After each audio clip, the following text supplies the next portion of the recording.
Hello guys and welcome back to my channel and this is Papa Dave. So for today's video guys, papakita ko sa inyo ngayon yung trabahong ginagawa ko. So dito sa Upwork, meron kaming $5 per hour na sweldo, no? So dito sa dropshipping na to, nagagawin ko ngayon, ipapakita ko sa inyo yung actual na trabahong ginagawa namin. So kung makikita nyo rito, yung time namin, wala kaming 30 hours per week. So dito ay no limit. So pwede kami magtrabaho hanggat gusto namin.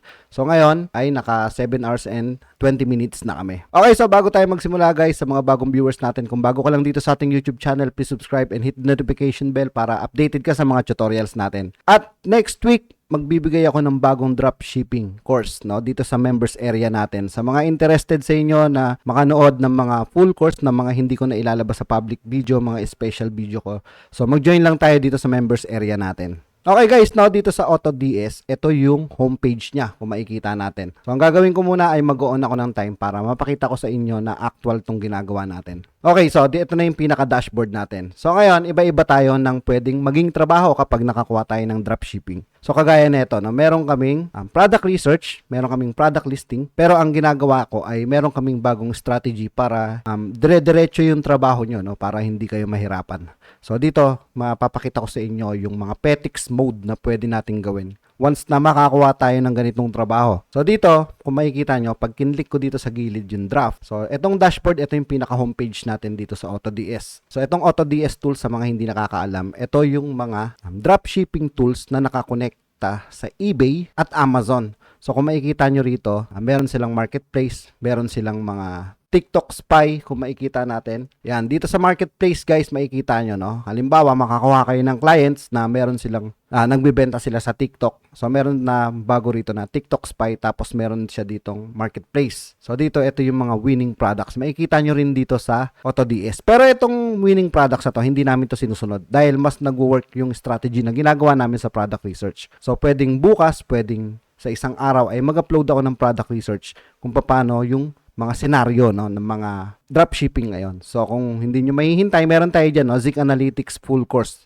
dito sa playlist natin. Okay, so dito sa dashboard, kung makikita nyo, pupunta ako dito sa draft. Sa draft na ginawa namin, nag-save na kami. Ibig sabihin, in-import namin yung product tapos idinrap na namin. So hindi na kami naglilista sa Google Spreadsheet. At isa pa, yung isang makukuha nyo rito, yung convert case. Ito, convertcase.net. Ito yung pag naka all capital letter siya, pag pinaste nyo rito, automatic ang magka-capital lang yung pinaka start letter ng mga words. Yan. So, halimbawa, no, magta-type ako dito ng all caps na product listing.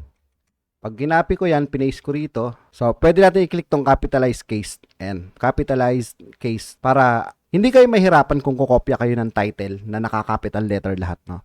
So, convertcase.net. Yan, pwede nyong gamitin yan na makakatulong din sa mga pagtatrabaho nyo dito sa dropshipping. So dito ang ginagawa namin, nagsisearch kami ng product tapos ini-import na namin siya tapos sinisave namin siya as draft.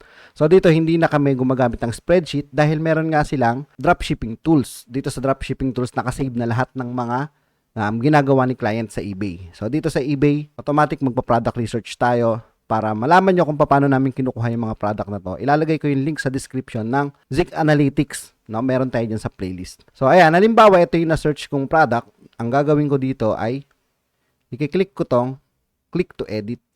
Yan, so dito sa click to edit, makikita nyo ay hindi naka-arrange itong mga title niya, itong mga specs, description, aayusin natin ngayon yan. Papakita ko sa inyo kung paano natin inaayos yan. So, halimbawa, dito sa title, makikita nyo rito kung saan yung source or yung saan nyo siya na-search. So, dito makikita nyo yung supplier, ayan. Itong supplier na to, Amazon, pag kinlik ko tong ASIN number niya, na makikita natin yung product. Yan. So, ang gagawin ko rito ay magbibuild ako ng title. So, halimbawa, no, itong Discolite, gagawa tayo ng title niya na sinesearch ng mga customer. So, halimbawa, no, kayo, magsisearch kayo ng Discolite. Anong unang papasok sa isip nyo na isi-search nyo? Halimbawa, sa Shopee or Lazada. Ang isi-search ko, portable Discolite. Pwede nating hindi sundin itong mga nakalagay dito. So, portable Discolite, party light, pwede nating gawing portable disco party lights. Yan. So, yun yung gagawin natin. No? Kukunin natin yung keywords na to. Tapos, ito, ipipaste ko dito. So, ilalagay ako dito ng portable. Yan, portable disco party lights. So, makikita nyo naman dito yung title natin hanggang 80 character lang.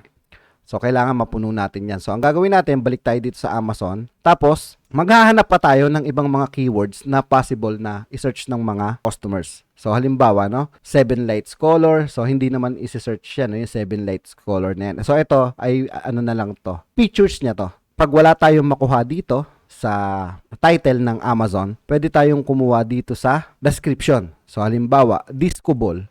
Kasi pwede nilang i-search yung disco ball. Pwede natin ilagay dito, portable, disco, ball, party lights, tapos hanap ulit tayo dito. So, pwede natin ilagay dito, no? Ito, makikita nyo yung remote control. Yan. Sama natin yung remote control. Halimbawa, magsa-search ako ng disco light. Bibili ako sa Lazada. Maghanap ako ng portable disco ball party lights na may remote. Kasi mag-iiba-iba siya ng mga mode. So, hanap ulit tayo dito sa specs. Yung mga possible na isa-search, yun yung ilalagay natin sa title. So, ito yung title builder na rin, no? So, ito pa, no? Isa pa to. Yung mounting accessories. So, ilalagay rin natin dito na meron siyang mounting accessories. So, halimbawa, may mga disco ball na inilalapag lang siya. So, ito, minamount. Pwedeng i-search ng customer na minamount yung disco ball na yon. So, ilalagay natin dito with mounting accessories. So, makikita nyo rito, meron na tayong 68/80. So, hahanap ulit tayo dito nang pwede pa nating idagdag. So, ngayon, pag wala na tayong makita na possible na ma-search ng customers dito sa disco light na to, pwede tayong kumuha ng features na pwede natin idagdag para mabunuan natin yung 80 character. So, halimbawa, no, ilalagay ko rito yung 7 colors. So, meron na akong 77/80. Okay na to. 75/80, okay na yan. So, meron akong 77 character over 80. So, ngayon, pupunta ako dito sa category. Ayan, okay na siya. So, itong mga payment, okay na to. Nakasetup na tong automatic, no? Kapag binigay sa inyo ng client to, automatic na to, na nakasetup na. Or, pwede niyang ipasetup sa inyo. So, sa full course natin, dito sa members area, ituturo ko yan step by step. So, sa description, dito, ang ginagawa namin ay, kukunin namin yung title. Punta ako sa description, tapos i-edit ko yung product description. Click ko yung enter. Ang unang-unang ginagawa ko ay inilalagay ko yung pinaka-title dito sa unahan.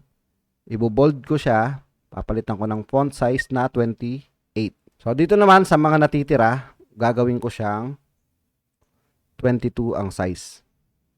So, ito, sa product description, hindi na natin gagayahin, no? Yung mga nakikita natin sa Amazon, kagaya nitong mga to, no, hindi natin siya gagayahin. Halimbawa, ito, no, ang gagawin na lang natin dito, di-delete natin yung mga hindi kailangan.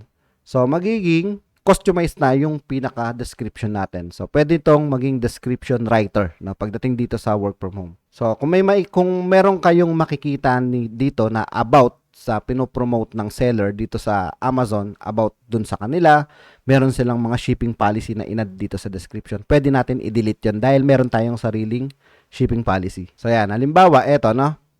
Gusto kong alisin to yung pinaka to kasi parang kinapi niya to dito sa Amazon. So, ang gagawin ko, occasion, yan, lalagay ako ng bullet point, tapos ikakopy ko yung karaoke, enter, tapos kakopy ko yung mga birthday party, wedding ceremony, ayan, wedding ceremony or club and party. Yan. So, ito na yung pinaka-description ko, tapos buburahin ko na to. So, okay na yung description natin. So, dito ang gagawin ko dito sa ilalim, yung font, gagawin ko na lang siyang 22. So, yan. Meron na akong description sarili.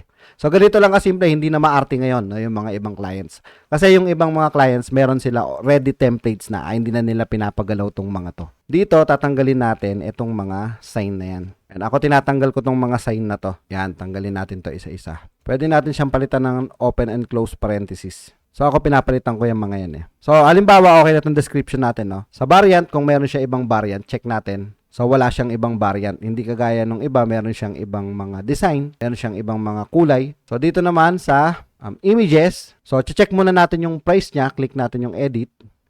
Yan, para makita natin yung price. So, makikita nyo rito yung total profit ni client dito ay $4. So, dito kapag ganitong mga price, mga nagkakahalaga siya ng mga $10 to $15, si client ay gusto lang mga at least 4 pataas na profit. So, eto na tayo. So, meron na siyang $4. So, okay na to. Click natin yung save. Yan. Tapos, pupunta ako sa images. So, dito, i-click ko kung ano yung mga Yung picture na ilalagay ko sa front. So halimbawa, ito, no? Ito yung ilalagay natin sa main photo natin. So click natin yung save. Item specification, yung type does not apply, okay to.